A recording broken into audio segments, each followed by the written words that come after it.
Mapigo 7 ya mwisho.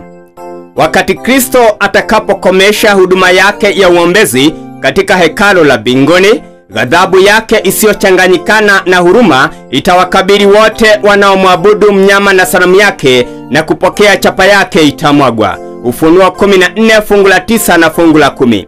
Mapigo yaliyoipiga Misri wakati Mungu alipokuwa anakaribia kuwakomboa Waisraeli zilifanana kwa matukio na zile za kutisha zaidi na hukumu zenye uharibifu zaidi ambazo zitaupiga ulimwengu mara kabla ya ukombozi wa watu wa Mungu.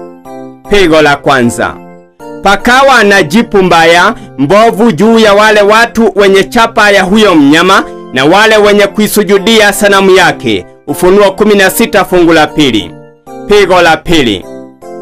Bahari ikawa damu kama damu ya mfu, na vitu vyote vyenye roho ya uhai katika bahari vikafa. Ufunuo 16 fungu la 3. Mapigo haya yatawafanya waovu kuwachukia sana watakatifu.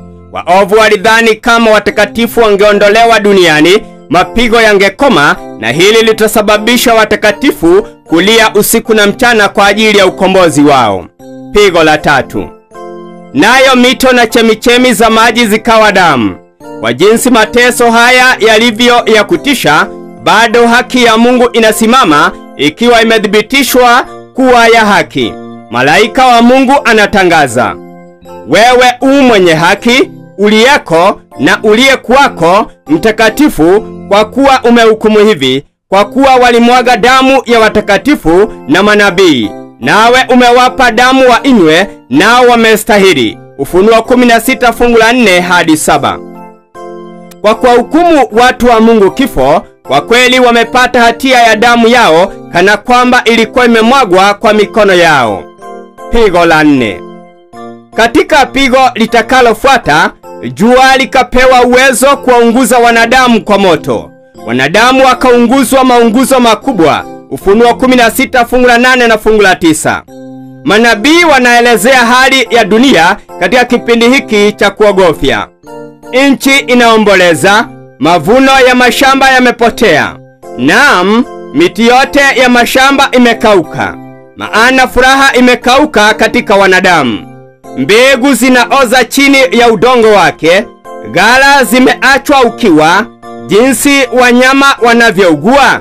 Makundi ya ng'ombe yamefadhaika kwa sababu hawana malisho. Kwa maana vijito vya maji vimekauka, na moto umeyateketeza malisho ya nyikani. Nyimbo za hekaluni zitakuwa vilio siku ile, asema Bwana Mungu. Mizoga itakuwa mingi, kila mahali wataitupa, wakinyamaza kimya. Yoeli 1 fungu la 10 hadi 12 na fungu la 17 hadi 20 na Amosi 8 fungu la 3. Pigo la 5. Kwa kelele za shangwe, kuzomea na kulaani, umati wa watu waovu wako wanakaribia kuwavamia mateka wao, ndipo kwa ghafla giza nene, kunene kuliko giza la usiku, inaifunika dunia. Ishara na maajabu vinafuata kwa mfululizo wa haraka. Waovu wanatazama tukio hilo kwa hofu kuu na mshangao, huku wenye haki wakitazama kwa furaha kuu ishara za ukombozi wao. Ufunuo 16 fungu la 10 hadi 11. Sheria ya Mungu yaonekana angani.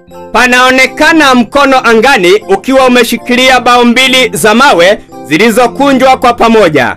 Nabii anasema, na mbingu zitatangaza haki yake, kwa maana Mungu ndiye aliye hakimu. Zaburi 50 fungu la 6. Sheria hiyo takatifu, haki ya Mungu, ambayo ilitangazwa katikati ya gurumo na moto kutoka Sinai kama mwongozo wa maisha, sasa inafunuliwa kwa wanadamu kama kanuni ya hukumu. Mkono unafungua zile mbao, na pale zinaonekana kanuni za amri 10 zilizoandikwa kwa kalamu ya moto. Maneno yako wazi sana kiasi kwamba wote wanaweza kuyasoma. Kumbukumbu inaamshwa, giza la ushirikina na mafundisho ya uzushi vinafagiliwa kutoka katika kila akili, na maneno 10 ya Mungu yaliyo muktasari, yenye kueleweka na yenye mamlaka yanaonyeshwa machoni mwa wakazi wote wa dunia. Hata sasa bado mbao mbili hizi za sheria ziko katika sanduku la agano mbinguni kama kumbukumbu. Ufunuo 11 fungu la 19. Pigo la 6. Roho wa Mungu anaondolewa ulimwenguni polepole.